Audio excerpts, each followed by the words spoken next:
It's because we are experience designers and we are here to speak for the UX. So what we will be covering today, first we will take you guys through a quick introduction of user experience and how it's looking beyond this screen, not just in front of our apps or just your portals. We will then talk about how the user journey begins from the physical world to the digital worlds. Yuki will then share some very interesting examples about UX of AI with you, and lastly talk about designing for trust within UX and AI. So let's get started, looking beyond the screen. So just out of curiosity, how many UX folks do we have in the house today? 2, 3, okay. And how many of you in the room have actually worked with UX before, or you guys work with UX designers on a regular basis? Okay, that's good to know. So in that case, let me ask you this. What 2 words come to your mind when you guys think of what most UX designers do? Maybe in a word or 2 words. Wireframes. Wires. UI? Yeah. Okay, yeah. So that's the kind of answers we usually get. So we usually get interface design, visual design, but what takes the cake home answer actually is like when we hear, oh, can you just make it look pretty? And that actually wins our work. So we would like to now rewind back and take you back of how it actually started. So how many of you have recognized this gentleman here?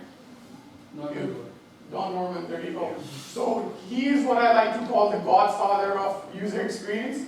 Just a brief intro about him. He was the first UX architect at Apple, hired in the early 1980s. He started the whole UX revolution. He co-founded Nielsen Norman Group, which is like the foremost authority where UX designers go for conferences, for certifications. And he's also the famous author of Design of Everyday Things. So let's hear it from him and see what he has to say, what user experience is really like. Conference in San Francisco. I'd like to ask Don Norman what he thinks about the term UX. Once upon a time, a very long time ago, I was at Apple. And we said the experience of using these computers is weak.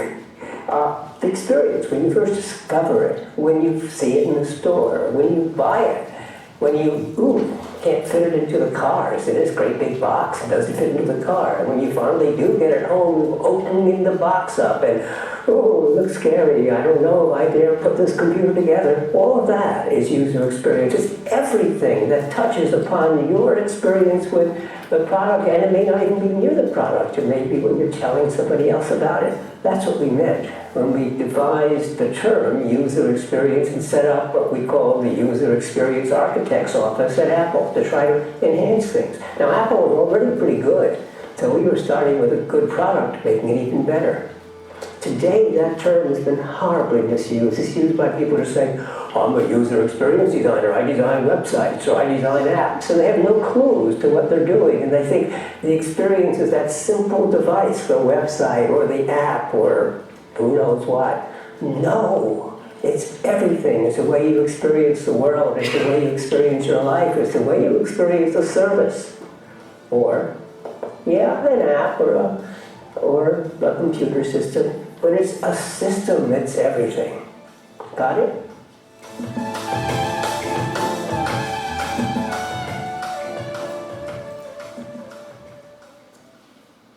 So that video is actually a game changer for a lot of UX designers. It was, in fact, for me when I watched it the first time. And it just makes you realize that user experience is not just about screens or apps. It's much more than that. And what my key takeaway from this video is always these words, is a system that's everything. And that's what UX designers usually focus on. So in other words, UX doesn't begin with a device or an app in front of someone. And it's the job of today's UX designers and future UX designers to look beyond the interfaces and address that bigger picture. What do I mean by that? So what's beyond the screen? Because right now it's not just about just looking at screens or apps.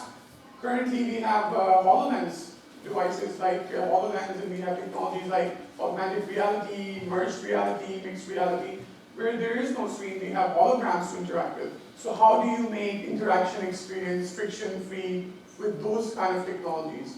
Or let's say with HoloLens 2, now unlike HoloLens 1 where you just use gestures, now you're able to use all your 4 or 10 fingers or both hands to interact with the digital twin or the technology you have in front of you in terms of healthcare or field technicians service. And another one would be, let's say, virtual smart assistants. So how many of you guys have virtual assistants at home? Few. And how many of you have actually LCD screens on those assistants? I don't think any, because they don't usually have screens, which means that user experience for that goes beyond the screen. Now you're getting into the territory of sound design. You're getting into territories of how you collaborate and how you chat or how you converse with these with the users in terms of these virtual assistants. However, what doesn't change is the process for the UX. So for either of these technologies, you still have to do the research, you still have to go through discovery phase, through your design thinking sessions, you have to have a proper storytelling done, you still have to do wireframes, prototypes, storyboards, and then the most important one, I think, is usability testing. And this is something Yuki will be addressing in the next few slides as well later. So, coming back to what we really do. Oh, Yuki, I thought you changed this slide. I had to leave it there, but we can't design without bubble tea every Friday. That's right. So at Banan, we usually have a bubble tea Friday, and we have bubble tea on Fridays at our studio. But jokes aside, so what we really do is a lot more than just visual interface and interface design. Some of the disciplines you can see here would be in UX would be like research or product design, requirements gathering for user requirements, listening to stakeholders and interviewing them, as well as working on interaction design, visual design, copywriting, user journey maps. So in the next hour or so, we're going to go through each one of them and research them and tell you guys about them one by one. That was a joke. So we won't have time for that today. That's for another session. But this is what we actually covered in terms of principles of UX. This is what I used last year when we presented here about UX. So these were the main components for UX of UI that we addressed last year in our principles. And some of them, just to reiterate for your benefit, would be how to simplify the process. If there is recognition when you are interacting with the AI, how purposeful is that system? If you're getting the right feedback, or if you are making room for the error, or how to recover from those errors. And of course, usability testing is a key there. So now I would like to address a simple model of UX. So the reason I like this illustration is how it illustrates the outer core and the inner core of the user experience. So the outer core is always about the visceral appeals, the look and feel. So how you are, when you come to, let's say, an AI portal or maybe an AI virtual assistant, what kind of clarification or what kind of typography you have, what the accessibility is like, what the look and feel is like. Then it comes down to the sound of it, that you can call the tone of it. So if it's a friendly tone, if it's a clear tone, if it's understandable, and what kind of vibes it's giving you while you're reading that, and if it's filling your needs there. And the inner core is about the ease of interaction. So this is where usability comes in place. So what kind of journey you're having while you're interacting with that AI, or be it a website, or be it an app. However, there is an innermost core, which is at the center. Any guesses, or can anyone guess what that might be? It has to do with users as an end. So it has to, yes? Like a feeling that it makes you feel? You say look and feel, but I think there's an actual like motion. Yeah, that's part of that look and feel as well. But at the core, we have to find what the clear user needs are. So if you're not able to discover the right problem that you're trying to solve for the user, then it all means nothing. So you can do all the pretty stuff, you can do all the wireframes, prototypes, but at the end of the day, if it's not meeting the user requirements while they're there, it means nothing. So that's why user needs are always the focus and main center of what UX designers do. So next I would like to highlight something about innovation in design. So there are 3 criteria for this true innovation to happen. One is feasibility, and you can call it technical feasibility to see how technology is able to push those boundaries to make that experience happen.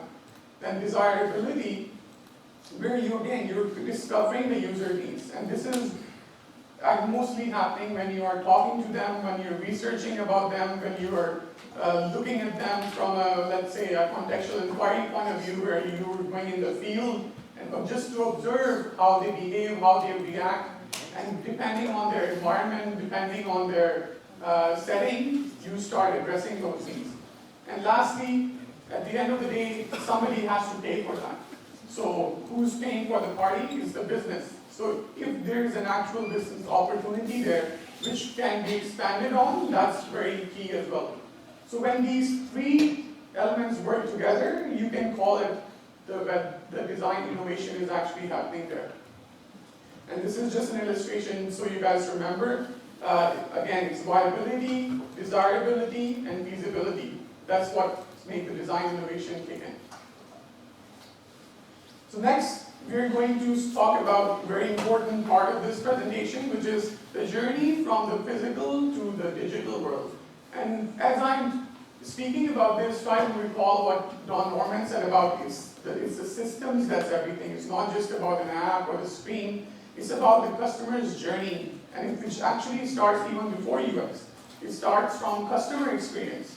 So for example, if you're going to a coffee shop, depending on your customer experience there and how well aware they made you of their recent app, of what their service was like, you go home or you go to your office, you download their app, and now you see the experience of the app, how you can interact with it, how easily or how difficult are you able to interact with it, or what your journey is like when you're interacting with it from an interface point of view. And that also depends on how well that app has been built. So if it's a native app, or if it's an iOS or Android app, what kind of effort have the devs put in to see if the performance is slow or if it's pretty fast, depending on how it's developed. So all 3 parties actually matter in this whole journey. Another example is, let's say you go to an event and you have a bank hiring for new candidates, and you go through their booth. Depending on your experience there, you learn more about the position, you come home, you log in to a portal where you can apply. Now depending on how easily or what kind of hardship you have just applying for that position will add to that experience at the end overall. And the way it has been designed, if it gives you errors or if it gives you performance issues, what kind of performance issues has, will make you decide at the end what kind of overall experience you had in mind. This one is my favorite. How many have been to Disney World in the past?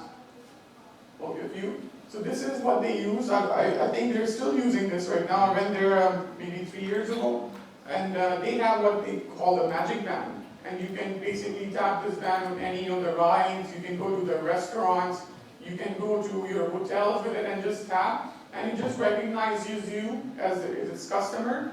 And from there, you can actually log in online and just go to its portal, and you see how many points you have gathered, or how many credits you have left, how many fast passes you have for each ride.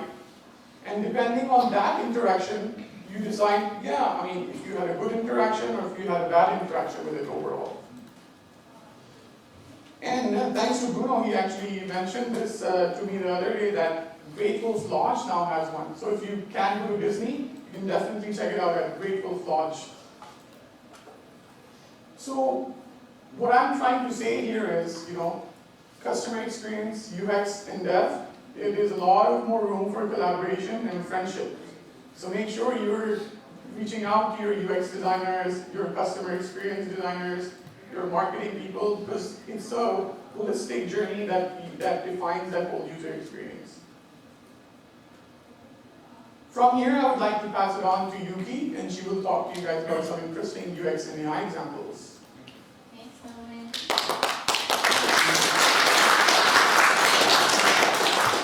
Just a quick mic check. Can everyone hear me okay? Yeah. There we go. I think that's better. So great. So hopefully now we have a really good sense of what UX is. Now let's look at some recent examples of how AI is applied in UX. So each of these examples will focus on a different aspect of AI. So let's look at the first one. So this example is actually something Norman and I worked on together a while ago. This was for a demo. Our client managed a chain of gas station convenience stores across the country, and they wanted a tablet-based inventory management system that uses the Microsoft Power Apps platform. So what we found by interacting with the client is that a lot of the items they sell are weather-dependent items, things like ice melt, salt, or windshield wiper fluid. So what happens is when the weather gets really bad, suddenly a lot of the customers suddenly buy these items and they run out very quickly. What we recommended is to use the predictive analytics of AI so that we'll analyze historical data from the store and will recommend when the store manager should restock on these items. So you'll see here, there's a very prominent yellow bar on the top. It says, cold weather is coming. You're running low on salt and windshield fluid. So when the managers log into this portal, they'll see this message, and then they'll be able to place an order for these items right away. And this will prevent them from any lost revenue from not having enough on stock. So that's our first example. The second example also uses AI, but in a very different way. So I think we all know what a chair looks like, but did you know that this is the first ever chair designed by an AI? So what happened here is Autodesk created a prototyping software, and then they collaborated with a furniture designer called Philip Stark. So how it started is the furniture designer asked the AI, "Hi AI, do you know how we can design a chair using the least amount of material?" So from that question, there was a series of conversations between the furniture designer and the AI, and together they went through lots of iterations, and you'll see this is how the chairs evolved in terms of the look and feel. In the end, what they saw was this chair. So this is another example of using AI in a very different way, because in this case, AI is thinking outside of usual human boundaries. Because as human beings, we grew up knowing what a chair looks like. However, for the AI, how it thinks is purely based on the data in the training set. So it can come up with completely new designs and innovations that are outside of our human boundaries of thinking. So this definitely brings a lot of interesting and exciting opportunities for future innovations using this aspect of AI. So the third example, Norman alluded to earlier as well. So I'm sure lots of us have experience using these chatbots. For myself, I use a Google Home, and I always ask it what's the weather, or ask the assistant to set a timer for 15 minutes. So simple tasks like that. But these conversational chatbots are actually gaining a lot of popularity and prevalence in all of our lives. And what this presents is a new medium for us designers, because rather than creating pixels on the screen, now we're designing these conversation flows between the AI and the user. We want to make sure that the AI has personality, that the conversation flows naturally, still sounds like an AI, but feels kind of like a human. So we want to maintain that balance between with these chatbots. So the examples you see on the left here are chatbots that help you book appointments or flights or hotel reservations. And these chatbots actually grow smarter over time because they'll learn things like, hey, UK likes this hotel or that flight. So it'll grow smarter over time with our preferences. Another thing we found with these voice-based AI assistants is that they actually have rather poor usability. So in this recent study conducted by the Niels and Norman group, they found that things like Alexa, Siri, and Google Home, they're not able to understand really complex sentences. So like multi-clause sentences, they have trouble understanding. As well, these chatbots have trouble understanding non-English speakers as well as users who have accents. So you can see that presents a lot of problems because Canada, we have a really diverse population and English might not be our first language for a lot of the users. As well, what the study found is that for us users, we know that these AI chatbots aren't able to complete really complex tasks. So we adjust our usage of them by only asking them really simple things like setting a timer or checking the weather. So in a way, us humans are adapting to AI because of the poor usability. However, there's definitely lots of room to really improve upon these usability issues with these chatbots by conducting more usability testing with more diverse user groups. So there's definitely lots of room to improve the functionality of these voice-based UI. So great, hopefully those examples can help you relate a little bit more in terms of how AI is applied in a UX context. So now, let's look at how a designer might approach designing with AI in terms of a digital product. So what Google did is they came up with a guidebook called People and AI. So this guidebook, you can find it online. It helps designers, product managers, developers, data scientists to work together and understand what makes an AI-driven product meaningful. And it outlines lots of good principles for us to follow to make sure that the AI follows the standards that users look for. So here we'll outline the 6 core principles or processes or steps from the handbook. We'll go through each of them in a little more detail. So the first step here is something that Norman alluded to a lot earlier. We want to start with the user's needs. So for example, the user may be looking for some fun content to make his day better, or the user might be looking for the cheapest flight price to Shanghai. So once we identify that goal or need, we want to see if there's room for AI to come in here and to improve that overall user experience. So in the 2 examples I just gave earlier, if we found that different user groups want to see different content, for example Netflix, or if we know that the user wants to see future flight prices in maybe like the summertime, so those are prime opportunities for us to inject aspects of AI.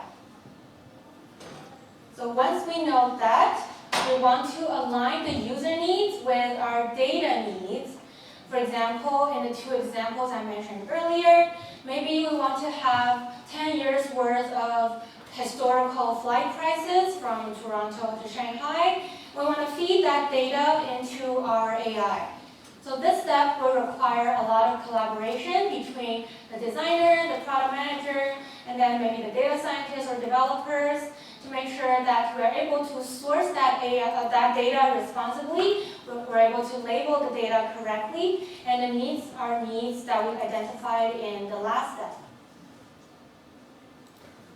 So the next principle, once we have all those user needs and the data needs, we want to make sure that the user knows they are interacting with an AI in our product.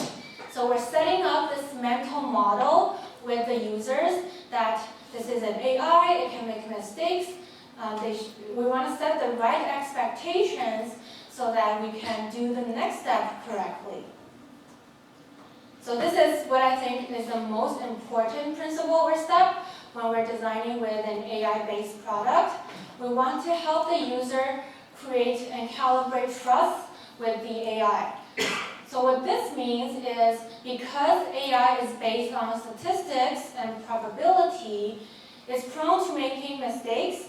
And as users, sometimes we can trust the AI's recommendations or predictions, but some other times, maybe we're better off with our own judgment. So we want the AI to be able to explain how it comes up with these recommendations or predictions, and that explanation will help the user judge whether they can trust the AI or use their own judgment.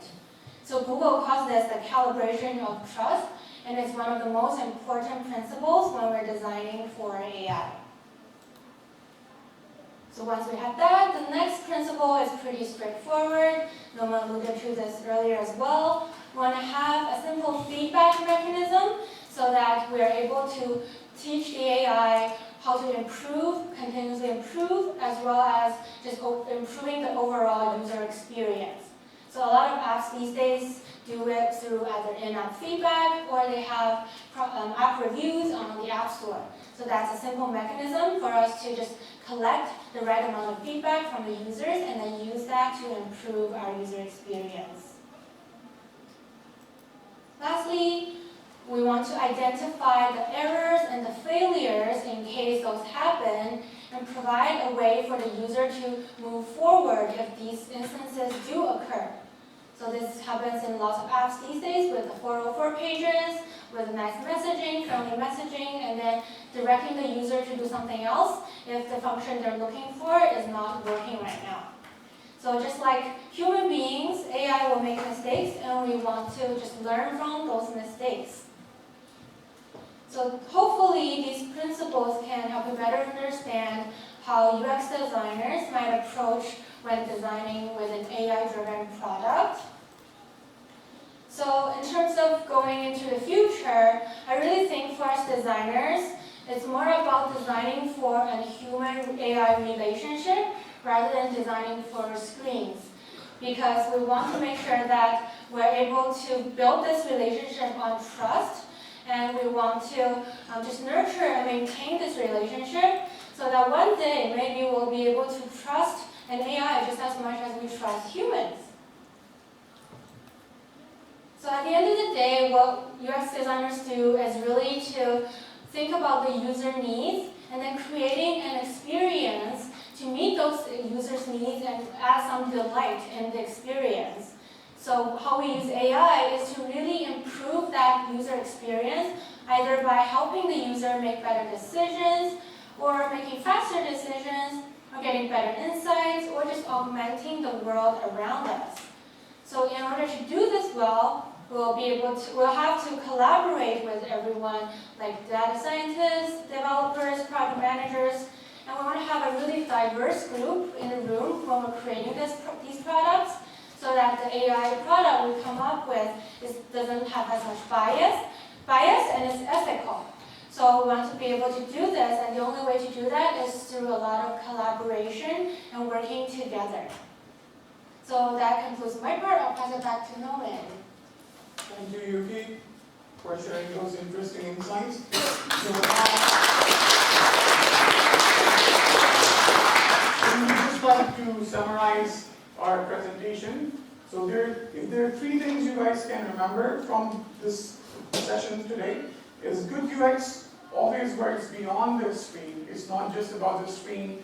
You have to look at the physical world to the digital world journey and discover any friction between those points and map out the journey of the user from the start to beginning. Second, always research and keep users' needs at the center of your process, because that's what matters the most. And lastly, like Yuki was mentioning about the collaboration, cross-team collaboration, including with business, customers experience, user experience, and solutioning development, is essential when it comes to designing for trust for AI and even future technologies like AR, MR, and VR. So at this point, we would like to thank all of you for attending our session, especially to Global AI Bootcamp 2019. So let's give a big hand to the organizing committee for the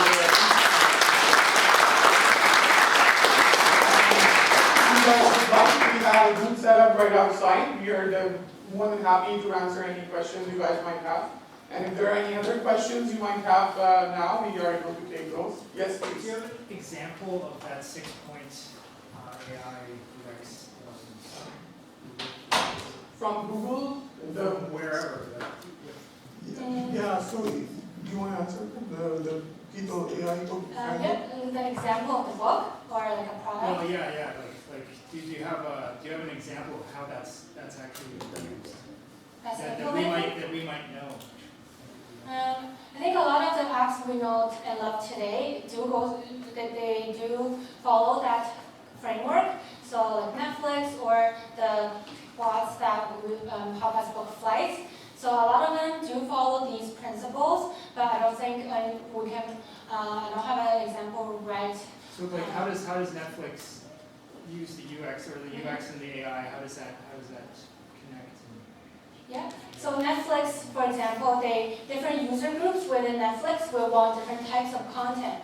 So one user group likes horror stories, another one likes documentaries. So that's kind of the user need they identified. And in terms of the data need, they're able to source just the historical viewing data of the viewers, and then they're able to use that to create these algorithms to train the model to know that maybe no one wants to watch more documentaries going forward.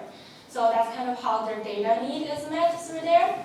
And they have the feedback mechanism, because sometimes you'll see the screen that says, are you still watching? Do you like this app? So that's kind of an example of the feedback mechanism. And I haven't seen the error scenario yet, but I'm sure if suddenly a trend goes out, Netflix will have a friendly screen that says, sorry, something went wrong, you want to do something else. So that's the example of how Netflix deals with the error and failure scenario. So if you map it out in this way, a lot of the apps we know and love today do follow these principles, but they're just so well integrated that it's hard, if we don't point it out, it's hard to know that they're there, right? But I don't actually like Netflix. Yeah, I think Netflix, the user interface, is quite subjective, but how they approach the recommendation system is something the industry does look toward because it keeps users hooked by watching more and more content. It's overtaken a lot of the TV stations, and other streaming services are popping out every week. So definitely there's merit to how they created this recommendation engine using machine learning. I think there are always pros and cons for each UX and UI entity as well. One thing I do like about Netflix is that other than while you are interacting with the app or with the portal online, it even interacts with you in your email, for example. So if there's something new that you might like, it actually sends you a recommendation. Well, because of this movie, you might actually like this one, and you get a nice email, which is very tailored and personalized to your needs. So that's kind of going beyond the screen and talking about that customer experience we were discussing earlier, is how that user experience begins even before you log into the app. Any other questions? Yes. So I do recognize that a lot of websites out there are using the core Google UX principle, but the one I did see that say that they design so that we can get the feedback on the UX itself. I can see the feedback on the content, the feedback on, but not about the feedback on UX itself. Did you see those examples? I think for feedback, they usually have, depending on which site it is. I mean, I know most of the sites we've worked with, it's always asks you in a brief questionnaire of what, it doesn't call it out as user experience per se, but what it's asking you, it has to be tied in with the relevance of that experience. So it can say, well, how was your experience today with this site? Or I know, for example, let's say if you guys use Teams, that one, if you just finished doing a meeting on Teams, it usually asks you a question, what was your experience like with this call today? And then you can just give it a star rating. should ask you feedback for that. But I think with time, more and more companies are recognizing how important it is to get feedback. One of my favorite examples is if you guys go to the airports or or some washrooms actually, they have these little stands with happy face, sad face, and neutral face, and you can just click it. Instead of writing feedback, you just ask you, well, how was your experience today? And you just click a happy face or a sad face, and it goes directly to the database, and from there they can decide how to react based on evidence-based data, which is really important to make user experience decisions. And keep in mind, a lot of the feedback is imperceptible as well, because a lot of these big companies, they do have ongoing user testing that they do in their own dedicated labs. So with those sessions, they're able to gather a lot of feedback from their real users, and then they'll just incorporate that seamlessly. And as users, we don't really know that these things are happening, but most of these companies do have ongoing user testing when they do have new features they want to launch. Exactly. We have one more question, yes? Yeah, right. So like in the UX process, like when we do the research and then gather the data, the analytics, and then find prototyping is done, do you think AI can get there where even the data I could tell, like instead of manually prototyping, I could get the data and like mock up 5 different variations and see, like instead of manually doing, can AI getting there where I can get like different variations of the UI instead of like waiting and like for different iterations? Is there something already in the market, or do you think? That's a very good question, and I think they do have tools doing that, not that exactly per se, but let's say now Adobe has its own AI, I think it's called Muse or something, Adobe Muse. But to answer your question there is something we do in marketing science called multivariate testing. So there's like A/B testing, and what you were referring to is probably multivariate testing, where you can just test different sorts of designs together. And I think the new companies that are dedicated just to do that probably have machine learning ability with their systems coming up, where you can probably just drag and drop certain figures or certain KPIs, certain criteria, and then the machine learning aspect stays that and gets the data that's probably most relevant to you. And depending on your login history or depending on your pattern recognition of what you have done in the past, it probably gathers that for you, so in a way you don't have to start from scratch every time. So there is a sense of automation when it comes to that as well. Yes, sir. So you brought up the example where you have the gas station, you made the recommendation to use analytics for AI. So what do you feel the role of a UX designer is in making this AI type recommendations versus say a developer or a business analyst? Yeah, I think that's a really great question. So I think in terms of the user experience designer, we're able to really step into the shoes of that gas station manager and to understand where is a good place to use the AI's capabilities rather than just using AI for AI's sake.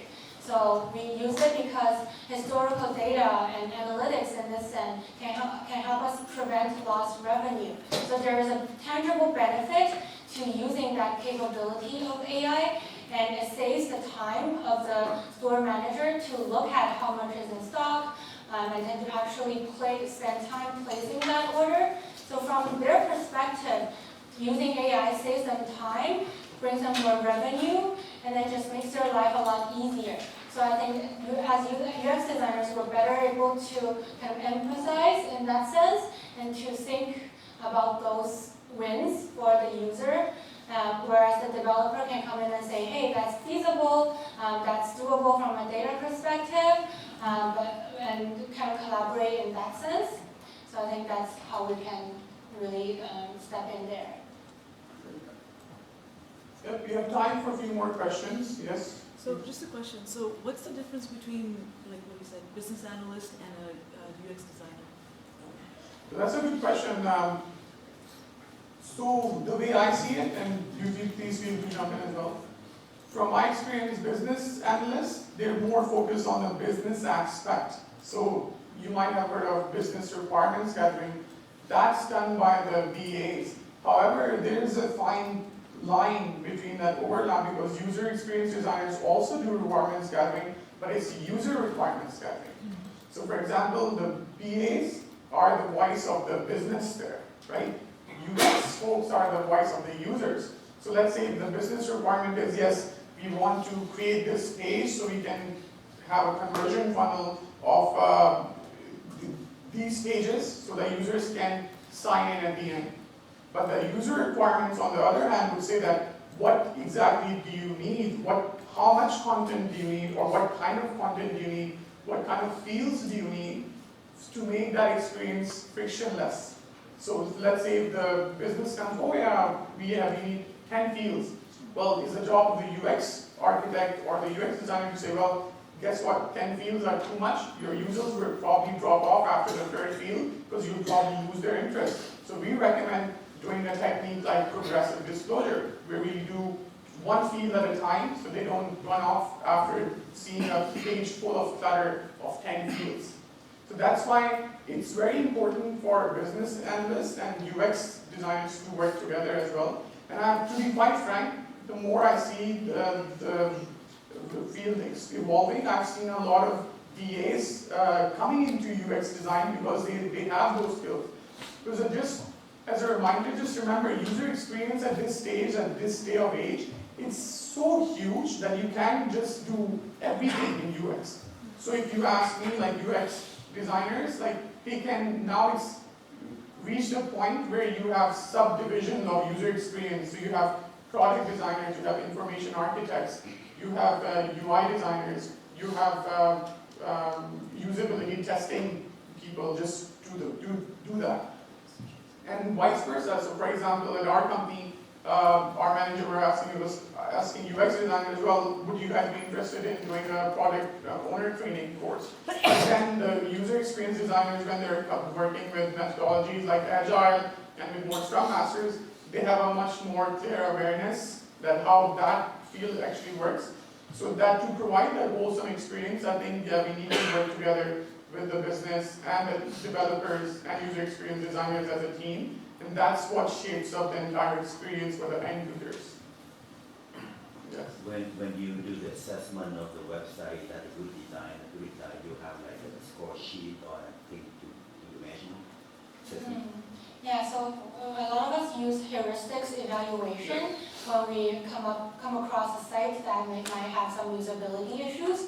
So there's lots of principles and frameworks we can rely on to just look at the overall usability of the site. So we might use that to give the website a score in terms of usability and ease of use and things like that. And if there's really crucial usability issues we identify, we'll outline that and maybe some recommendations in terms of how that can be improved. So we rely on some guidelines that research has proven to be good usability heuristics, and then we usually do like a report or some kind of presentation to outline those usability issues. Yeah, so just like you said, there are tools like that, and there are also tools for accessibility, which we didn't talk too much about in this presentation, but there are even accessibility guidelines checklists. So what kind of color contrast ratio you have, if there is enough tabbing present on that screen, if you have captions in your videos that you're presenting online. So all that actually matters, not only to make that experience good for people who are disabled, but also for your rankings in the search engines itself. So if your website is very accessible, or if it has like a AA, AAA compliance, Google will probably rank it very high, and you'll probably be on the first few pages of Google search engine. It's a legal requirement in Ontario as well to be compliant with the AODA guidelines when designing for websites, especially for public institutions. Yes, and actually if you don't need those now for public institutions, you can be fined a lot. Yes? So in real life, how do you guys work? Like, do you guys work with when an application is about to start or a new solution? So you have meeting with all those teams, or you have your own some kind of product or framework where you go and you define, okay, this should be the experience like, and then the developers, they start, and then do you review it in the middle, or how does it work? It really depends on the project and the client, but I guess we can speak to an ideal scenario the client will come up to us with a problem, maybe an app they want to create or a website they want to improve on. And from there, we'll work with the client to really dive deeper into the problem they're trying to solve, create some requirements, and maybe go through some wireframes before we go into like more of the high level, the detailed designs. So it really depends on the nature of the project and the client's needs, and also the time and budget constraints as well. Yes. So I deeply agree with the last point, the budget and time, because that's usually the case. So you have clients who have a huge budget, you have clients who have a very thin budget, and you also want to please them, so maybe you can get more projects from them in future. And it could be an RFP project to sell a presentation or a demo to a client. So it really depends, but the core process is, like Yuki mentioned, it always starts from research, and my mantra is like, the earlier you bring us in, the better job we can do. So because we'll have insight from a 360 degrees of what's going on from a business point of view, from a user experience point of view, and from the technical constraints point of view. So I think these three departments need to always work together from the beginning till the very end. One thing I think that sometimes gets missed out, unfortunately, is once, let's say, the product has been launched, people just go away and do their thing, but that's when actually like UX designers can contribute a lot as well. So then they can work with analytics to see what kind of page views are there, what the bounce rate is for that particular site or that app, and address those needs. And how he was mentioning about user testing, there's always user testing going in the background. We as users might not be aware of, but all the big companies, they have departments just dedicated to that. You can call it marketing science, you can call it users research lab, but there's always testing going on. Quick example I can think of was, I think Google Maps actually, I think a few months ago, I don't know if you guys saw this or maybe noticed it. I sensed there was a new tone to the voice in the app, which sound kind of general neutral. It wasn't of a man or a woman, so it was a heavy voice. But I think after a month, they changed it. And I'm thinking maybe some people, like they might be seeing like drop-off rates, but it was kind of strange because it wasn't very familiar to the users. And one thing we have to always remember, and if you want to have a good user experience, you have to follow the mental models of what people are used to. And that's where cognitive psychology plays a huge role in user experience. So psychology, and I usually tell this to people who are doing psychology in school, is if you are a psychology student, you have a great career in user experience in the future. Any other questions? Yes, please. I have this question. When you, like, for example, hire a new designer, who are you looking for? Because you mentioned that VAs are also interchanging to UX, but are you looking for more technical, or pretty much do they have a grasp on like customer service experience? I think in terms of hiring UX designers, depends on how large the team size is. But for the most part, I would imagine the companies will want to build a team with skills in different aspects of UX. So for example, within our team, we've identified some individuals who are more in line with user research, some who are more in visual design, some who are more on more like product management. So we want to have people within a big team to have a T-shaped skill. So in addition to the usual skills for UX designers, develop one special skill that makes you a little bit different from the other UX or UI designers out there. So once we have that range of skills, if we have like a new client that comes in and wants something that, like animation or something, we'll have someone that is great at animation, and that person will be that area, that source of expertise to inform the rest of the team on how animations work. So that way we're able to really build upon our team and grow our team internally by just each person building their own T-shaped skill. So I think that's pretty important in terms of like when hiring for designers. Also, I think background-wise, we try to aim for diverse background, just because that makes our thinking and innovation a lot better as well, when everyone comes from different disciplines. So yeah, there's lots of room to just in terms of growth and background in UX design. Yeah. As an example, I was just reading the Envision Apps report called the most popular UX trends for 2020. And it actually talks about this new form of UX, and they call it the business designer. And that business designer is actually more targeted towards that slide we were talking about when we were talking about the desirability, feasibility, and the viability. So those business designers are all coming from like more of a business background, trained in design as well, so they can speak to the business needs and the user needs together. That's something, for example, if there are BAs in this room, that's something they could be targeting to study, because it has a lot to do with design thinking, with service design, with customer experience design, and how they can come together. And at the end of the day, it also depends on your experience level as a UX designer. So for example, I find in my experience, the people who are coming in right from school, from in UX design, they're doing a lot of main primary work like wireframe design or prototyping. But as you get more senior, you realize that the senior leadership in UX mostly has not just the design thinking or just the design aspect, but they also have good business skills, as well as more technical background. So for example, I started off as a website designer back in like mid-2000. But as time went by, I realized that I was more interested in the experience of it, so I slowly transitioned from web design to front-end development to user experience design. So there are various paths you can choose to come to UX, because again, to reiterate, it's a very big field now, and it's become more like a cliche just to say, oh, I'm a UX designer. Well, then what kind of UX or what you exactly specialize in is what matters the most when we are hiring for people in that team. In the real project scenario where the application have to be accessed by different devices, phone, tablet, do you have to have a separate design for each of the platform? So that it depends on the developer, the lead, and then the project itself. But usually, for how we've approached previous project is we do one design for all the iOS platform and one for Android.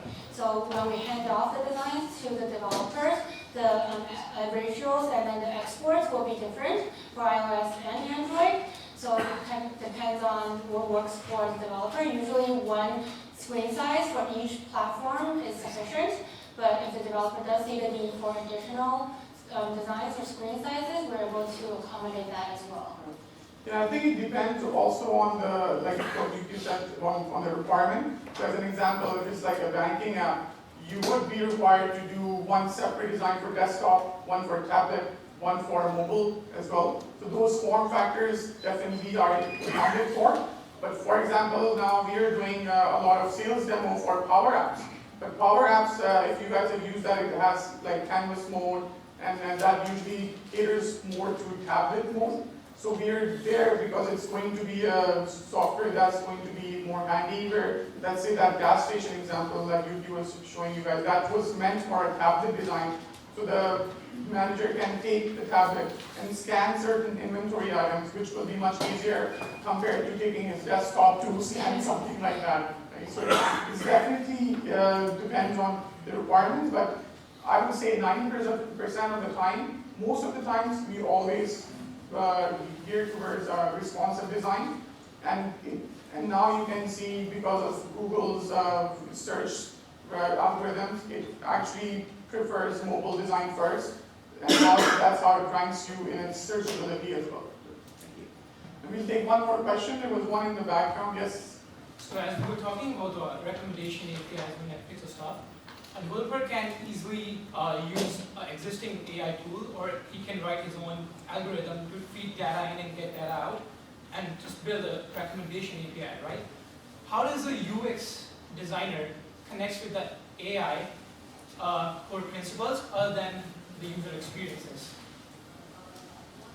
I think for the UX designer, we should be able to step in there and work with the data scientist who gets that like data for the recommendation engine and be able to say, this is the right data we want, because the data really affects the outcomes of the AI, right? So we want to make sure the labeling of that data is in line with our user needs, and it makes sense from the user that we're designing for. So I think it's good for us to step in terms of that sense, to make sure that the data we're getting into the AI is the correct one, and the right one, the responsible one to use, that it comes from like a credible source, because we hear a lot about AI engines showing bias, right? Racial or gender bias. So if we have this UX designer that is aware of these issues of diversity, then we're able to work and communicate with the data scientists to make sure that the data we're using is not causing these biases that we're so concerned about. So I think that's a critical role for us to play in terms of bringing trust when designing with AI. Yes, and to add to that, at the end of the day, is the key word, testing, testing, testing.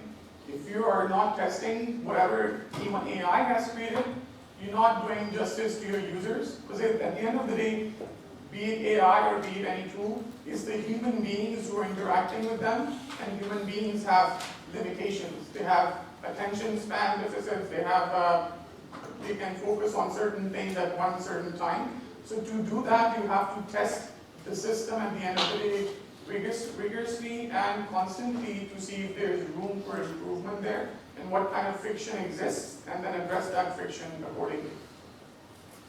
Well, thank you everyone again for joining us. It's been a pleasure.